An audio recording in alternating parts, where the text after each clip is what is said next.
एक नॉर्मल इंसान कभी आर्टिस्टिक चीज़ों को समझने में मुझे लगता है कि उनको वो समझ में नहीं आएगा जो एक आर्टिस्ट देख सकता है। हेलो एवरीवन, आपका स्वागत है अनएरेज्ड क्लू में। आज हम एक रिएक्शन वीडियो देने वाले हैं Holeshwara temple in India build with an ancient machinery technology.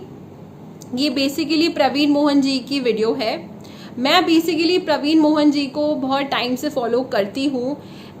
कब मैंने इन्हें फॉलो करना स्टार्ट किया था वो मैं आपको बाद में बताऊंगी, लेकिन पहले हम इस वीडियो को स्टार्ट करते हैं एंड जो भी मेरे ओपिनियंस होंगे वो मैं आपको लास्ट में एक्सप्लेन करूंगी। So let's begin with. Hey guys, in this video I'm going to show you some solid evidence of ancient machining technology at Hoysaleswara temple. There's something very strange about these pillars. If you look closely, you can see these minute circular marks all around the pillar. These are created as a result of machining the pillar on a lathe. This process is called turning. There is no way to achieve this with chisels and hammers manually. If you look at these pillars, it is crystal clear that they were made with machines. In fact, archaeologists agree that these pillars were created in a lathe, but offer no convincing explanation as to how these huge pillars were machined 900 years ago. Nowadays, we are able to create these fascinating grooves and designs on a lathe, but machining a 12-foot tall stone pillar would be a very difficult job even today. Right. So, how were these pillars created with amazing perfection in ancient times? Exactly. Did ancient builders use machines and advanced tools just like what we use today? If this is true, is it possible that they also carved these machines or tools in this temple? Here, you can see a very strange device in the hands of a god called Masana Bhairava. This clearly represents a type of gear mechanism called planetary gears. The outer gear has 32 teeth and the inner gear has exactly half the number, or 16 teeth, which is precisely how we use reduction gears today. If this were just an imaginary tool, how could the ancient sculptors come up with this gear ratio of 2:1? Even more interesting, we can also see a fastener that goes around this mechanism and is locked in the center. Today, we use the exact same technology. We use something called a circlip lock or a snap ring to keep these things in place. If historians are right, how could primitive people working with chisels and hammers imagine such a mechanism? Is it possible that advanced machining technology was used 900 years ago? Is this why we see such perfect pillars? What's more interesting is that this god is called Masana Bhairava, which means God of measurement. Is it a coincidence that the God of measurement is holding an advanced tool? But the best evidence of machining is not on the outside of the temple.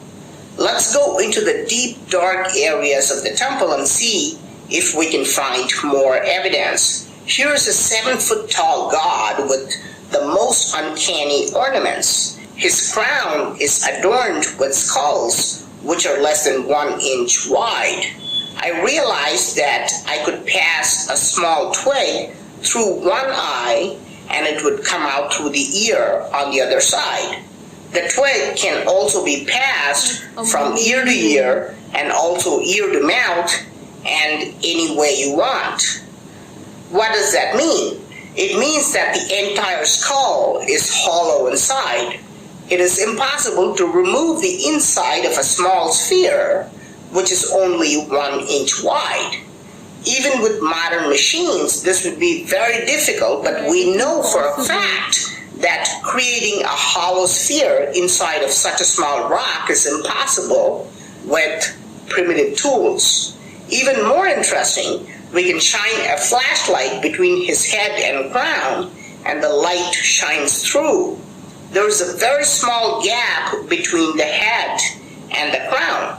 I tried to slide the same twig, which is about 3 millimeters wide, but it would not go through. This means that the gap is less than 3 millimeters wide. How could anyone create a small gap less than 3 millimeters wide with chisels? Is it possible that the small skulls, crown, and other pieces were carved out of separate rocks and then fixed together? No, archaeologists confirm that this 7-foot tall figure is made out of one solid rock. I've always wondered why the carvings in the darkest parts of the temple have the most intriguing details. Here's a woman who's wearing a large, thick necklace. However, if you shine a flashlight, we can see that this is not one necklace but two, because the light passes between the two necklaces. Again, I tried to put the 3 millimeter wide twig and it won't go between these necklaces. How do we explain these extraordinary sculptures made 900 years ago? Now, the Hoysaleswara temple is famous for housing the 6th and 7th largest monolithic bulls in India. However, in terms of beauty, they are ranked first and second. This is because they look like they have been created with machining precision. For example, look at the level of polishing. You can literally see your face like a mirror.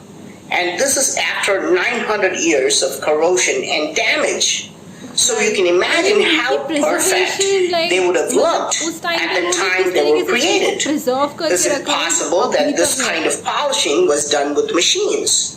Today, we use tools like the rotary burr for this level of polishing. Right. If you look at modern day drilling and polishing tools, they look like this.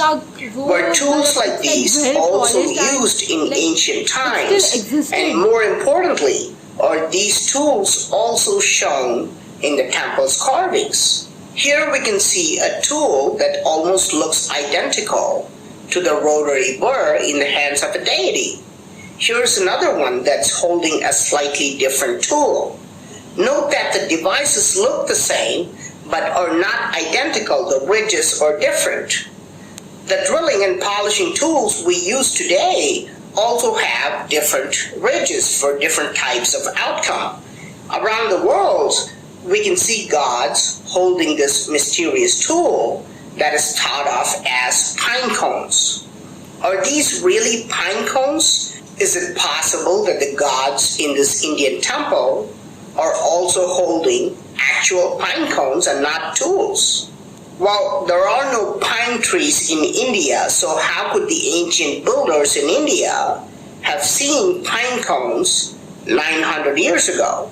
Since that is not possible, is it possible that these gods shown around the world are holding an advanced tool that was used for machining technology? Is this how the world's greatest megalithic structures were built? Also, many of these quote-unquote pine cones shown around the world are depicted with a long base, just like any modern tool. In a previous video, I've also shown you a telescope carved in the same temple. How was this created without using machines? So what do you think were advanced machines and tools used 900 years ago? If they were not used, how do you explain these turn marks and grooves, holes that are less than 3 millimeters wide, and incredible polishing? What about these planetary gears and strange tools? Please let me know your thoughts in the comment section. I'm Praveen Mohan. Thanks a lot. So video जो है वो and हो चुकी है.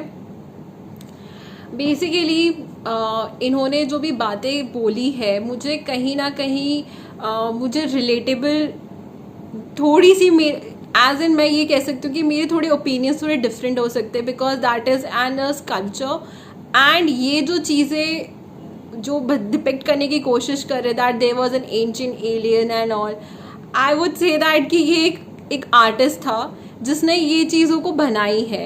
I mean we should commend the that eras artist that कि उन्होंने ये सब चीज़ें इतने एडवांस लेवल पे बनाई with in detail carving.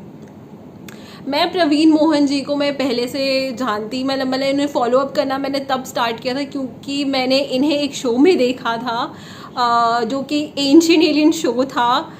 History channel में आता था आई गेस, मैं श्योर नहीं हूँ, बट ये बहुत पहले एक हिस्ट्री चैनल में एक शो आता था जिसका नाम था एंशिएंट एलियंस। मैं काफ़ी फैसिनेटेड थी एंशिएंट एलियंस को लेके क्योंकि उन्होंने बहुत सारी ऐसी चीज़ों के बारे में वो लोग लाइक बात करते थे, एक्सप्लेन करने का ट्राई करते थे, and which I found it very interesting at that point of time. तब मैंने प्रवीण मोहन जी को मैंने एंशिएंट एलियन में देखा था एंड तब से मैंने उन्हें फॉलो अप करना स्टार्ट किया। लेकिन अभी मैं ये कह सकती हूँ क्योंकि ये जो भी बात बोल रहे हैं एंड जो चीज़ें जो बताने की डिपिक्ट करने की कोशिश करे, that is somewhere I feel like it's a different, may be it could happen, may be it could not be happen. तो मैं ये कह सकती हूँ कि कुछ थोड़ा डिफरेंस है। रीज़न मैं इसलिए कह रही हूँ क्योंकि ये एक आर्टिस्ट है। ये जो भी हम लोग कार्विंग देखते हैं या फिर जो आर्किटेक्चर्स देखते हैं, ये एक तरीके का मैं बोल सकती हूँ कि they are like an artist. उनकी जो इमेजिनेशन होती है दैट इज़ बियॉन्ड एवरीथिंग। एक नॉर्मल इंसान कभी आर्टिस्टिक चीज़ों को समझने में मुझे लगता है कि उनको वो समझ में नहीं आएगा जो एक आर्टिस्ट देख सकता है। Like I can give you a simple example, जैसे कि if you see abstract painting, I mean जो लोग पेंटिंग्स और इन सबसे रिलेट कर सकते हैं शायद उनको पता होगा, जो एब्स्ट्रैक्ट पेंटिंग होती है उसको डिपिक्ट करना थोड़ा मुश्किल होता है बिकॉज वो पेंटिंग थोड़ी पजल टाइप की होती है। Everybody can not get an acknowledgement कि वो पेंटिंग जो है वो कैसी है, किस टाइप की है, उसका क्या डिपिक्शन है, उसका क्या मतलब क्या है। तो उस चीज़ के बारे में हर कोई नहीं एक्सप्लेन कर सकता। ये चीज़ तभी वही इंसान एक्सप्लेन कर सकता है जो इन सब चीज़ों के बारे में थोड़ी बहुत नॉलेज हो या फिर उसको पता हो। मैं इन टेम्पल्स और इन सब चीज़ों के बारे में यही बोल सकती हूँ कि ये जो एक आर्टिस्ट थे उन्होंने उस टाइम पे इस लेवल की कार्विंग करी थी उस ज़माने में विदाउट एनी लाइक अभी के टाइम पे हम जब देखते हैं हमारे पास इतने इक्विपमेंट्स होने के बावजूद भी हम इतनी फिनिशिंग कार्विंग नहीं कर पाते, बल्कि उन्होंने उस टाइम पे इतनी फिनिशिंग एंड डिटेल्ड कार्विंग करी थी। आई मीन डिटेल्ड कार्विंग, जो जिस तरीके से उन्होंने बताया कि वहाँ पे एक लाइक हैलोज था and they could pass a light through it, I mean that is like commendable. लेकिन आज के टाइम पर अगर हम सड़क भी बनाते हैं वो भी कुछ टाइम के बाद बह जाती है, लेकिन इन्होंने कितने हज़ारों साल पहले एक टेम्पल बनाया है वो भी पत्थर से, मतलब आई मीन जो वन स्टोन मूर्ति जो भी थी उन्होंने उससे बनाया एंड वो अभी तक है। एंड विथ पॉलिशिंग ऑल्सो इतने हमारे इतने इन्वेडर्स आए, उन्होंने इतना डिस्ट्रॉय करने का ट्राई किया, but still that temple is preserved and वो अभी भी इतनी डिटेल कार्विंग के साथ है जो कि आज के टाइम पे हम विटनेस कर पा रहे हैं। तो इसके लिए मैं यही बोल सकती हूँ कि ये उस ज़माने के जो आर्टिस्ट थे, उस ज़माने के जो आर्टिजन्स थे, उस ज़माने के जो राजा थे, मैं ये बोलूँगी उस ज़माने के जो राजा भी थे ना, उन लोगों ने इन सब चीज़ों को इतनी एनहांसमेंट दी है, उन्होंने इस स्किल्स को अपलिफ्ट करने का ट्राई किया है। लेकिन क्योंकि यही मैं आपको बताना कोशिश कर रही हूँ कि ये एक डिफरेंस है। उस ज़माने में स्किल्स को हम लोग एक प्रायोरिटी में देखते थे, जो एक अच्छा कलाकार होगा उसे हम एक टॉप लेवल पे देखते हैं। लेकिन आजकल के टाइम पे एक इंसान के अगर स्किल्स भी होंगे, कुछ भी होंगे, लेकिन आपके पास अगर एक्सपीरियंस नहीं होगा आपको जॉब तक नहीं मिलेगी। ये सच्चाई है, that is a fact of the life now अभी के टाइम के लिए। तो you know this is somewhere is a difference जो कि आज के टाइम पे हम लाइक देख रहे हैं। बट एनीवे, जो भी हो, जैसा भी हो, टेम्पल्स जो थे, इन्होंने जो टेम्पल्स की हमें बात करी है, that is a very beautiful temple. I wish मैं कभी उसमें विजिट कर पाती, but let's see in future क्या होता है, प्लान क्या होल्ड करता है। इसी के साथ मैं ये बहुत ज़्यादा वीडियो जो है बहुत लंबी हो चुकी है, तो मैं इसी के साथ इस वीडियो को मैं एंड करती हूँ। और मैं आप लोगों को ये बताना चाहूँगी कि अगर आप लोगों को किसी भी टाइप का कोई सजेशन है, कोई ओपिनियंस है, तो आप मुझे कमेंट सेक्शन पे मुझे लिख के बताइए और अगर आपको कोई रिएक्शन वीडियो चाहिए या फिर कोई एक ऐसा ओपिनियंस वाले वीडियोस चाहिए तो आप मुझे तब भी मुझे कमेंट सेक्शन पे लिख के बताइएगा ज़रूर, ताकि मुझे भी आइडिया मिल सके कि आप लोगों को किस टाइप का, मतलब किस टाइप का आपको सजेशंस चाहिए या फिर एक्सप्लेनेटरी वीडियो चाहिए, जो मैंने अपनी प्रीवियस वीडियो में बताया है। अगर आप लोगों को ऐसा कुछ है तो प्लीज़ मुझे कमेंट सेक्शन पे लिख के ज़रूर बताइए। रिएक्शन हो, एक्सप्लेनेटरी वीडियो हो, जो भी हो, आपके खुद के ओपिनियंस हो, वो भी मुझे डेफिनेटली लिख के बताइए। मैं डेफिनेटली ट्राई करूँगी सबको रिस्पॉन्स का, एंड मैं उन पे भी बनाने का मैं ट्राई करूँगी, जो भी आप मतलब आप जो भी चाहते हो मैं उस पर वीडियो बनाऊँ। So I will definitely try to make it. और प्लीज़ लाइक करिए, सब्सक्राइब करिए प्लीज़, और हम मिलते हैं अपने नेक्स्ट वीडियो में।